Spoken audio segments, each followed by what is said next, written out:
사순절을 보내고 있습니다.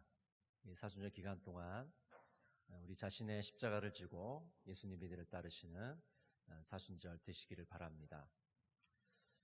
지금의 이 시대는 가히 전쟁의 시대라고 할 수가 있습니다. 러시아와 우크라이나 간의 전쟁이 아직 끝나지 않고 있습니다. 또 이번에는 이스라엘과 미국이 이란과 전쟁을 벌이고 있습니다. 세계 곳곳에서 국지전이 벌어지고 있는 것이죠. 약육강식의 시대라고 할 수가 있습니다. 강한 자가 약자를 먹어버리고 있습니다. 도덕보다 힘이 우선시되고 있는 것이죠. 그래서 혹자는 각자 도생의 시대다라고 이야기하기도 합니다. 각자 살 길을 찾아 나서는 그런 시대라는 것이죠. 갈등과 대립이 더 커지고 있고 반목과 경쟁이 치열해지고 있습니다. T.S. 엘리엇은 이렇게 황무지에서 노래하고 있습니다. 4월은 가장 잔인한 달. 죽은 땅에서 라일락을 키워내고 기억과 욕망을 뒤섞어 잠든 뿌리를 봄비로 깨운다. 4월은 가장 잔인한 달이다. 아직 이제 4월이 되지는 않았는데요. 사람이 죽고 다치고 있고 삶의 터전이 무너지고 있는 이 달이야말로 가장 잔인한 달이 아닌가 싶습니다. T.S. 엘리엇은 1차 세계대전 후에 이 황폐한 유럽 사회를 이렇게 묘사하고 있습니다. 전쟁의 시대, 다툼과 싸움이 판치고 있는 이 시대에 과연 진정한 평화는 어디에 있을까요? 우리는 평화에 대해서 목말라 하고 있습니다. 평화에 대해 목마름은 우리를 두 가지 질문 앞에 서게 합니다. 첫 번째 질문은 나는 내 마음속에 예수님의 평화를 가지고 있는가? 예수님의 평화를 맛보고 있는가? 그리고 이 평화를 우리 이웃들에게 전하고 있는가? 라는 질문입니다. 오늘 본문 말씀은 예수님의 고별 설교 중의 일부입니다. 이제 예수님께서 떠나가시면 제자들은 선생님을 잃게 되고 슬픔에 빠질 것입니다. 그들은 근심과 두려움에 사로잡힐 것입니다. 그런 제자들에게 예수님은 보혜사 성령님을 보내주시겠다고 약속하고 계십니다. 요한복음 14장 16절에 보면 내가 아버지께 구하겠으니 그가 또 다른 보혜사를 너희에게 주사 영원토록 너희와 함께 있게 하리니. 또 다른 보혜사를 보내주시겠다. 이 또 다른 보혜사가 성령님입니다. 제자들에게 성령님을 보내주셔서 그 성령님이 제자들과 함께 하게 하겠다고 말씀하고 있는 것이죠. 그러면서 이어서 평안의 선물을 약속하고 계십니다. 우리 요한복음 14장 27절 같이 한번 읽어볼까요? 평안을 너희에게 끼치노니 곧 나의 평안을 너희에게 주노라. 내가 너희에게 주는 것은 세상이 주는 것과 같이 아니하니라. 너희는 마음에 근심하지도 말고 두려워하지도 말라. 평안을 너희에게 끼치노니. 여기서 이 평안이라는 말은 히브리어로 샬롬이라는 뜻입니다. 샬롬이라는 말의 뜻은 완전함, 온전함, 안녕을 의미합니다. 유대인들이 만나면 이 샬롬이라고 인사를 하죠. 우리도 한번 인사를 옆에 분하고 한번 해볼까요? 샬롬, 샬롬. 네. 교회에서 만나시면 샬롬 하고 인사를 하시면 좋을 것 같습니다. 저도 이제 카톡을 쓸 때 항상 샬롬으로 시작해요. 여러분 뭐 아시는 분은 아시겠지만 샬롬이 써 있으면 접니다. 네, 항상 샬롬. 왜냐하면 평안을 비는 마음에서 그렇게 인사를 하고 있는 것이죠. 이 샬롬이라는 것은 메시아 왕국의 중요한 특징입니다. 메시아가 다스릴 나라는 평화의 왕국입니다.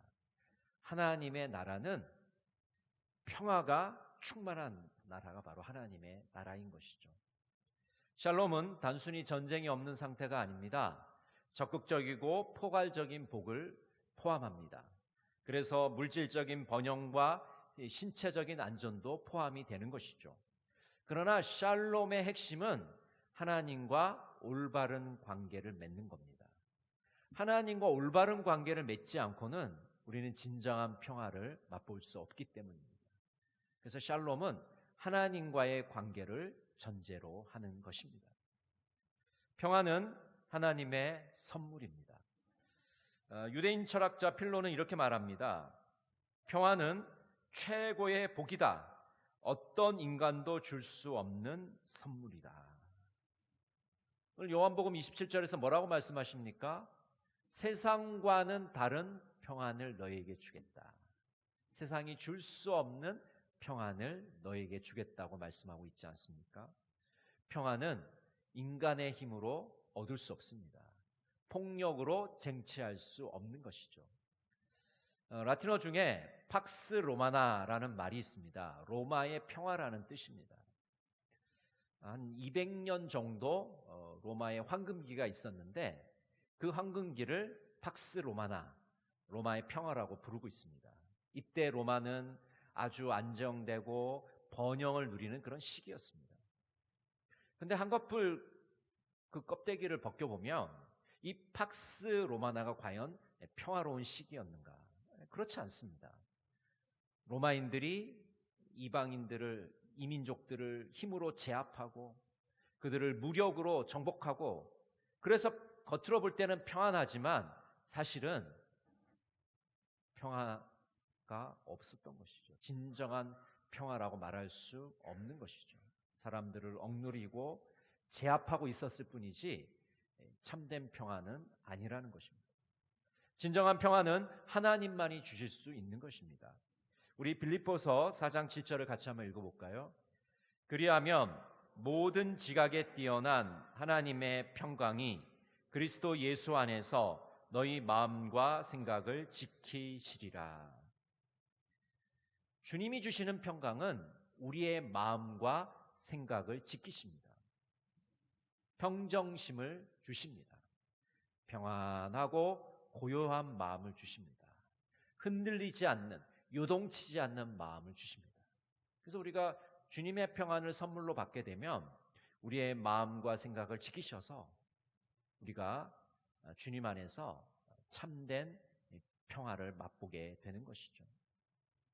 주님이 주시는 평화는 근심과 두려움을 몰아냅니다. 예수님이 떠나시면 제자들은 큰 슬픔에 빠지게 됩니다. 그들은 혼란을 겪게 되고 염려와 걱정에 빠지게 됩니다. 그런데 예수님께서 제자들에게 이 평화를 주시면 그 마음속에 걱정과 염려가 다 사라지게 됩니다. 두려움이 물러가게 되는 것이죠. 아주 오래전에 제가 어느 교회에서 사역을 할 때인데 어느 권사님 댁을 신방을 했는데 이 권사님의 얼굴이 너무나도 시커먼 거예요. 눈은 막 빨갛게 충혈이 됐고 금방 한눈에도 뭔가 문제가 있구나라고 알 수가 있는데 지금 도통 잠을 못 주무시는 거예요. 약을 먹어도 뭐 약의 그 효과도 없고 계속 뭐 며칠 밤 못 주무셨다는 거예요. 그래서 참 안타깝더라고요. 그날 이제 말씀을 나누었는데 시편 23편 말씀을 나누었어요. 여호와는 나의 목자시니 내게 부족함이 없으리로다. 그 말씀을 나누면서 주님께서 우리의 진정한 목자가 되시면 우리 마음에 참된 평강이 찾아오고 권사님도 잠을 주무실 수 있을 겁니다. 이 말씀 매일매일 묵상을 한번 깊이 해보십시오. 그리고 얼마간의 시간이 지나서 다시 그 집을 신방하게 되었는데 권사님 얼굴에 안색이 막 밝아지고 아주 좋았어요. 그랬더니 요즘에 잠을 목사님 자고 있습니다. 불면증이 사라졌어요. 시편 23편 말씀을 묵상하면서 내 마음속에 주님이 주시는 그 평안을 제가 경험하게 되고 나를 사로잡고 있던 이 불안감이 사라지게 되었습니다. 라고 고백을 하시더라고요. 주님이 주시는 그 평안을 우리가 맛보게 되면 우리 마음속에 있는 불안과 염려가 사라지게 됩니다. 걱정과 두려움이 물러가게 되는 것이죠. 예수님은 이 평화를 그의 죽으심으로 이루셨습니다. 골로새서 1장 20절에 보면 그의 십자가의 피로 화평을 이루사 만물 곧 땅에 있는 것들이나 하늘에 있는 것들이 그로 말미암아 자기와 화목하게 되기를 기뻐하심이라. 세 번역은 이렇게 번역합니다. 그분의 십자가의 피로 평화를 이루셔서 그분으로 말미암아 만물을 곧 땅에 있는 것들이나 하늘에 있는 것들이 다 자기와 기꺼이 화해시키셨습니다. 예수님께서 십자가의 죽으심으로 우리는 평화를 맛보게 된 것입니다. 화해를 경험하게 된 것입니다. 예수님은 보혜사 성령님을 통해서 우리에게 참된 평화를 맛보게 하십니다. 우리는 성령님의 도우심으로 어려운 상황들을 이겨 나갈 수 있습니다. 여러분, 이 바쁜 현대 생활 속에서 여러분 얼마나 많은 스트레스를 받고 계십니까? 병원에 가면은 뭐 특별한 원인이 없는 병들은 다 스트레스를 받아서 그런다고 말씀하시잖아요. 근데 사실 그게 정답입니다. 스트레스를 받게 되면 이 면역력이 약해지고 온갖 병에 걸리게 되는 거죠. 이 스트레스가 만땅인 상황에 우리가 놓이게 됩니다. 여러분, 이렇게 스트레스를 많이 받고 있는 상황 속에서 우리는 어떻게 참된 평화를 맛볼 수 있을까요? 성령님께서 우리 안에 거하시게 되고 우리 안에 내주하게 되시면 그 성령님께서 이 스트레스가 만땅인 이 우리 마음을 정말 하나님의 평화로 가득 채워 주시는 것입니다. 성령님을 초대해야 됩니다. 성령님이 우리 마음에 와 계시면 이 평화를 우리가 맛볼 수 있게 되는 것이죠. 힘든 상황 속에서도 침착함을 잃지 않게 하십니다. 굳센 의지를 주셔서 어려운 상황들을 씩씩하게 헤쳐 나가게 만들어 주시는 것이죠. 예수님이 주시는 평안을 경험한 이들은 새로운 사명을 부여받습니다. 하나님의 평화의 사자로 우리를 부르고 계시다는 것입니다.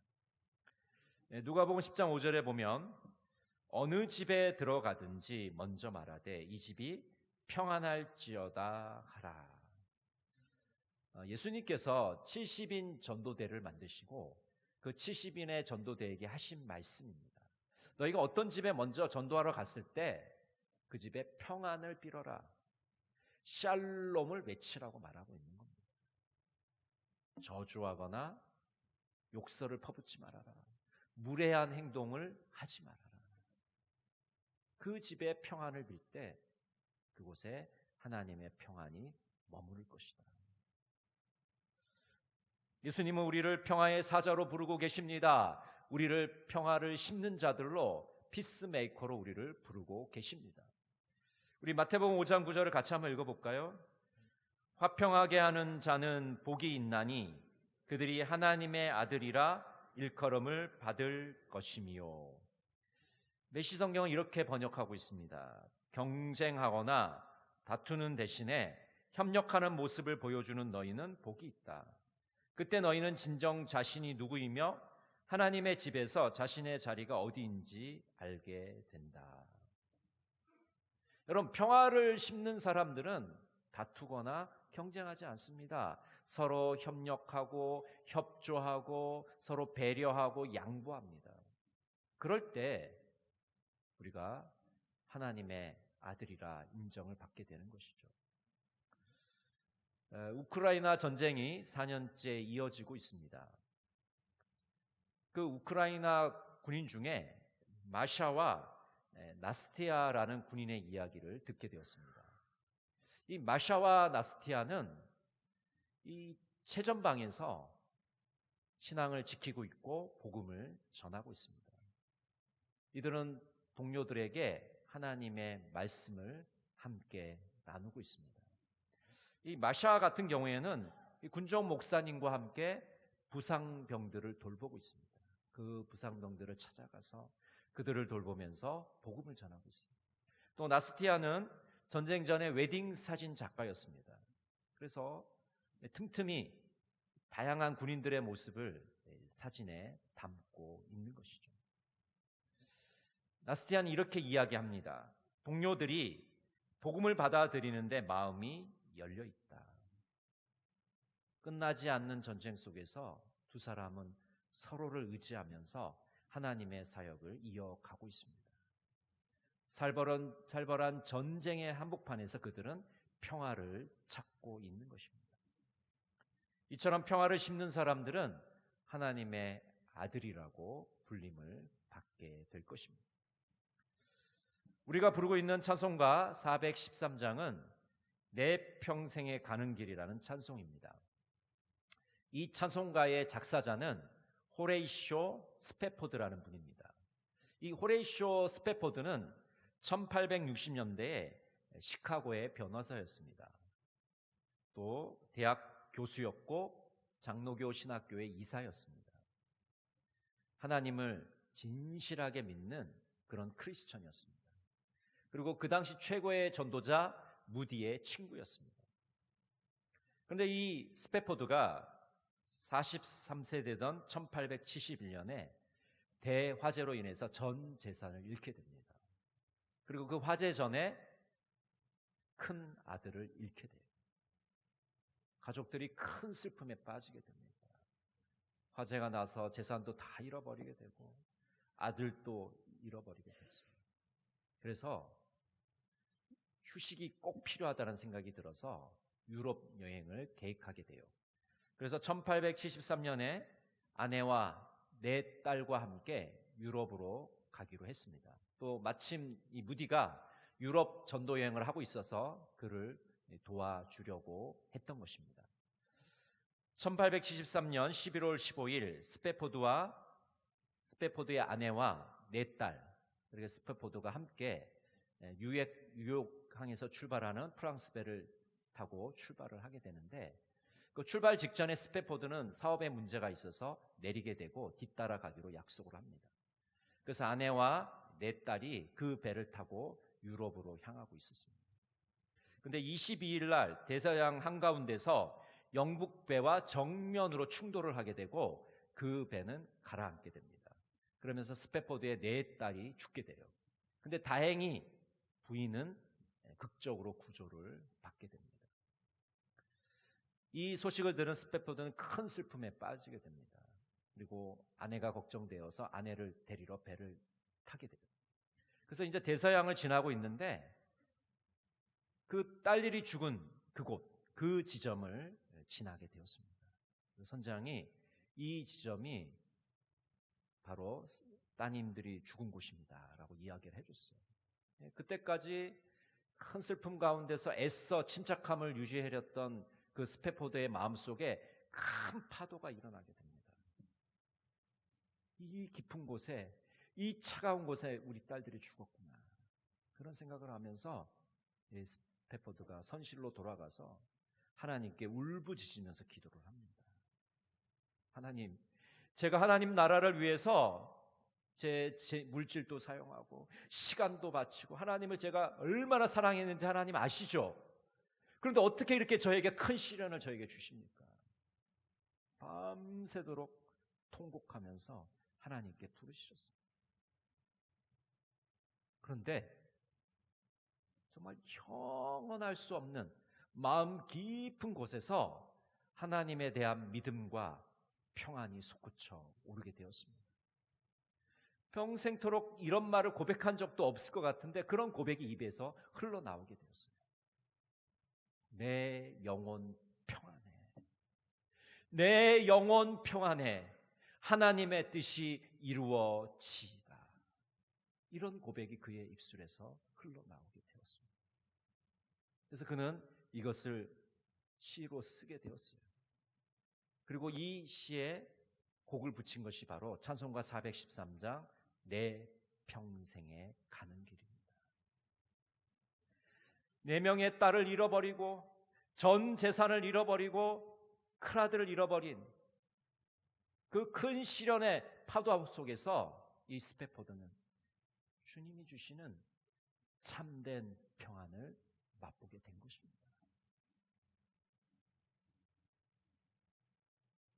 1차 세계대전 당시에 영국과 프랑스는 독일군과 싸우고 있었습니다. 1914년 한창 전쟁이 벌어지고 있었을 때인데 크리스마스가 다가오게 되었습니다. 그런데 그 전선에서 놀라운 일이 벌어졌습니다.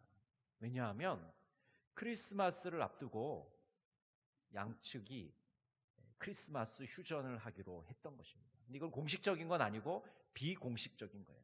그냥 부대 자체에서 결정을 한 겁니다. 그래서 이것을 크리스마스 휴전, 크리스마스 정전이라고 부르는 것입니다. 조금 전까지만 해도 서로 총뿌리를 거누고 서로 죽이고 죽였던 그 군대인데 영국군과 독일군이 이 중간 지대에서 만나서 서로 크리스마스 캐럴도 부르고 서로 이야기도 나누고 서로 기념품도 주고 받았던 것입니다. 그리고 함께 전사자들의 장례를 치르기도 했습니다. 그리고 함께 모여서 축구도 같이 하게 되었습니다. 사진을 한번 볼까요? 첫 번째 사진은 1914년 크리스마스 정전을 다룬 그림입니다. 여기 보시면 이제 조그만 이 크리스마스 추리 같은 게 보이죠. 그래서 서로 이제 선물도 주고받고 이야기를 나누는 장면입니다. 영국군하고 독일군이 지금 싸우다가 이렇게 서로 이야기를 나누는 거예요. 두 번째 사진 한번 볼까요? 자, 영국군과 독일군이 축구를 하는 장면입니다. 그러면 같은 편이 아닙니다, 여러분. 이게 적군이에요, 적군. 근데 적군인데 이 크리스마스 앞두고 축구를 하는 거예요, 서로 이렇게. 어제까지 서로 죽이던 사이예요. 친했던 사이가 아닙니다. 서로 죽였던 사이예요. 근데 이렇게 만나서 축구를 하고 있어요. 자, 세 번째 사진 한번 볼까요? 자, 그 축구한 것을 기념해서 1914년 휴전을 기념해서 이 리버풀에 세운 동상이에요. 이 왼쪽에 뾰족한 철모를 쓴 것이 독일군이고 오른쪽이 바로 영국군입니다. 서로 악수를 하고 축구하는 장면을 동상으로 이렇게 기억하기 위해서 남겼습니다. 여러분, 이 크리스마스 휴전 정말 기적 같은 일 아닐까요?